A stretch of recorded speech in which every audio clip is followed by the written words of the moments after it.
Ayo squad, what's the drill? Back with another video, man. Hip-hop being mainly a street art form has always had its fair share of street creatures that exist within it.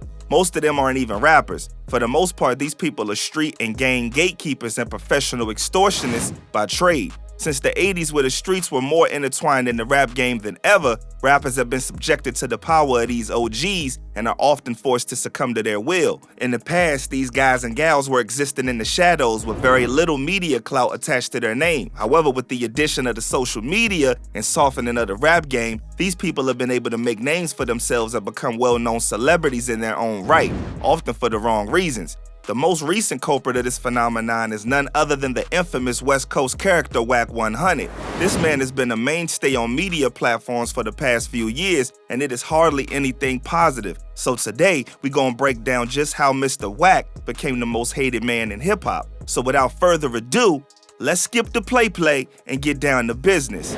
With how insane Wack 100 is, you'd think that there was a time when he was just another kid, but nope. He had to set the problematic precedent for the type of man he was going to be very early on in his life.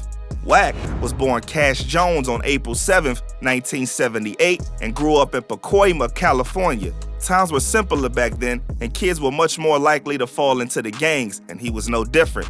He'd have consistent brushes with the law as a part of the Pacoima Piru Bloods gang. At first, it was just minor things that he'd get let go for, but eventually things got bad enough that right after he turned 18, he was arrested, tried as an adult, and sent to state prison where he'd have to stay for the next 4 years of his life. By that time, he came back when he was 22 years old and vowed that he'd never do nothing again that'll land him in prison. But that didn't mean he would leave his problematic ways behind. That just meant he didn't want to go to prison. And thus began the journey of Cash Jones turning into Wack 100, the most hated man in hip-hop.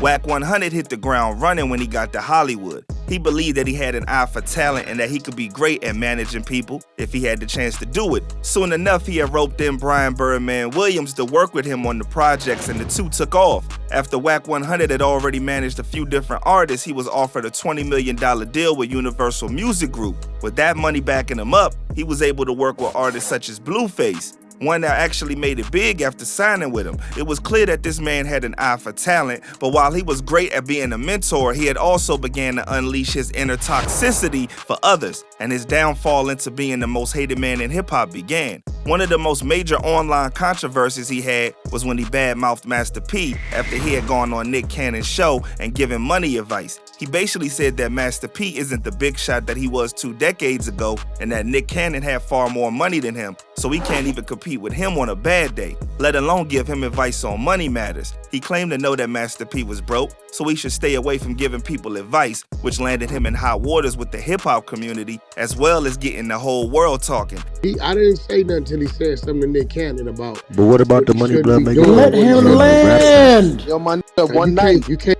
Nick Cannon. Nick Cannon got real money, nigga, for real, like real money. Oh. And I'm like, bro, how you talking to this nigga about what he doing, and you ain't nowhere in place, man. You can't even stand with this man on a bad day. Who is you, bro, to be telling this about his business decisions, and your business decision ain't been right for 20 years? Master P eventually threw shade back at Wack 100 by saying that there's 3 types of people: poor-minded people who think and talk about money, rich people who collect material things, and wealth-minded people who produce ideas that create success. Master P went on to say that he personally wasn't a money-minded person, but wanted the success and wealth instead. People took that as major shade towards Wack 100, and well, since it was on Nick Cannon's show, it possibly was. But Master P wasn't the only person in hip-hop he's thrown shade towards. He's also shaded artists like Nipsey Hussle. Right after Nipsey was killed in 2019, Wack 100 said that Nipsey had been trying to extort his way to the top, even going as far as to insinuate he was killed as a direct consequence of him snitching on the gang. This wasn't the only time Wack 100 talked about Nipsey though. Right after his passing, he said that Nipsey wasn't a legend. Tupac was a legend. He also said we have to define what the F a legend is and what the F a legend ain't, adding that Nipsey's career took off after he had already passed. When he was alive, he wasn't getting the same amount of attention. Nipsey wasn't a legend. He wasn't. What's a legend? A legend. Define a legend. Someone that passed away. That... No. First of all, we gotta define what legend is, what legend ain't. Absolutely. Right? Was he on his way? I think at the time, yes, he would have been.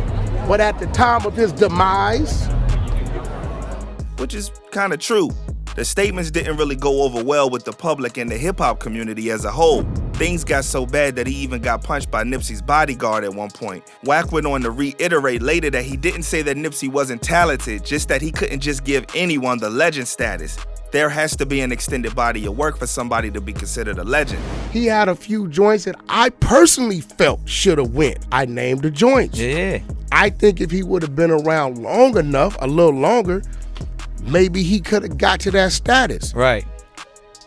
But for me to give him that legend word means we have to go back and we have to give LL, Dr. Dre, Cube, and all these other people a different moniker.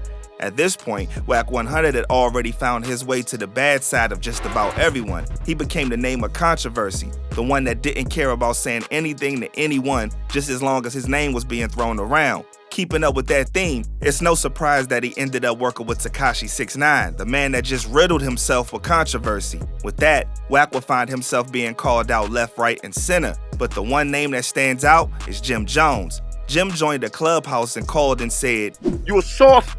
Nobody in LA respect you like that. Stop spreading false narratives. You not know OG out there. Nobody stamped me in the West Coast. I got a good friend by the name of Wack, and we went through some real shit. You was not there. You was locked up. Nobody ever heard about you." Wack responded to the whole thing and said that Jim needed to stop making it look like Tekashi just ratted people out and got them arrested for no reason. The police had the information they needed already, and the conspiracy is what he should have been worried about, and not a kid and not Wack himself. He said, "I'm gonna call a spade, my nigga. Since you wanna make it about me, the world, the streets, you owe an apology. Niggas need to see the paperwork from that gun charge you caught in another state." And I'm gonna call a spade, whether it's in favor of me or not in favor of me, homie. I didn't have family members, brothers I grew up with that went bad, homie, and you gotta do what you gotta do. But stop selective politicking and want to talk about this but want to overlook that. Around this time, Wack 100 even got into a physical altercation with two seemingly random white dudes out in the middle of the day. Get out! Get out! Get out! Get out!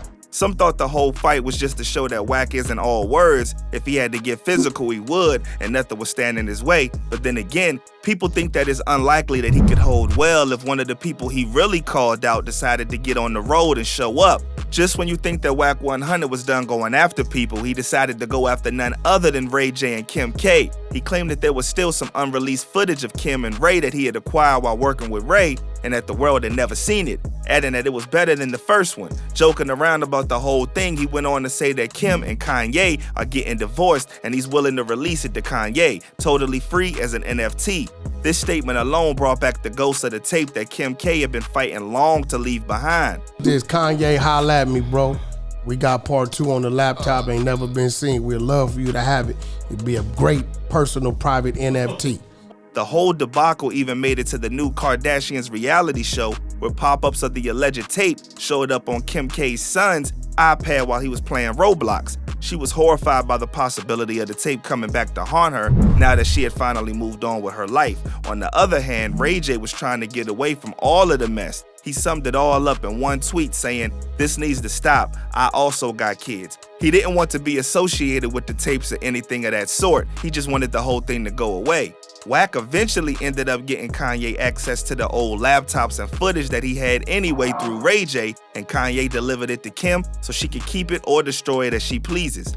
Let's put a closure to that. Ray J, you deliver that. Kanye's a gentleman, he's not tripping. You know, he's very serious and straightforward. And Ye went and delivered it to her. After going through everything, Kim decided to say that the tapes had nothing, just her living life doing regular stuff, and there was no second tape. Computer was on the hard drive. And met up with Ray J at the airport and got it all back for me. Oh, Kim. To this, Wack went on to say that there was, and that now that he had handed over the tapes, Kim's trying to change the narrative by saying that it never existed just to clear her own name. Around this time, there was also a situation with an alleged Nipsey adult tape with the West Coast legend. Yeah, I said it right. In a compromising situation, the information about the tape first got leaked by East Coast podcaster Hassan Campbell, where he exposed a recorded conversation between Wack 100 and Big U, where Wack 100 claims to have access to the tape, stating that he was trying to help Nipsey and keep the tape out of the public's eye while he was alive. However, many just took that as coded speak for him really saying he was trying to extort Nipsey.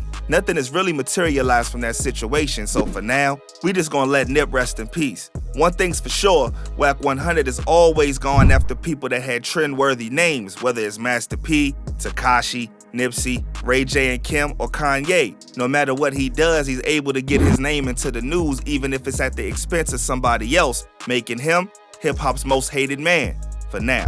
Well, there you have it. Thanks for kicking it with your boy. Appreciate the love and support. Be sure to like, subscribe, and comment what you think about this dude, man. Do you think that all the hate for Wack 100 is justified, or does he get treated worse than he deserves?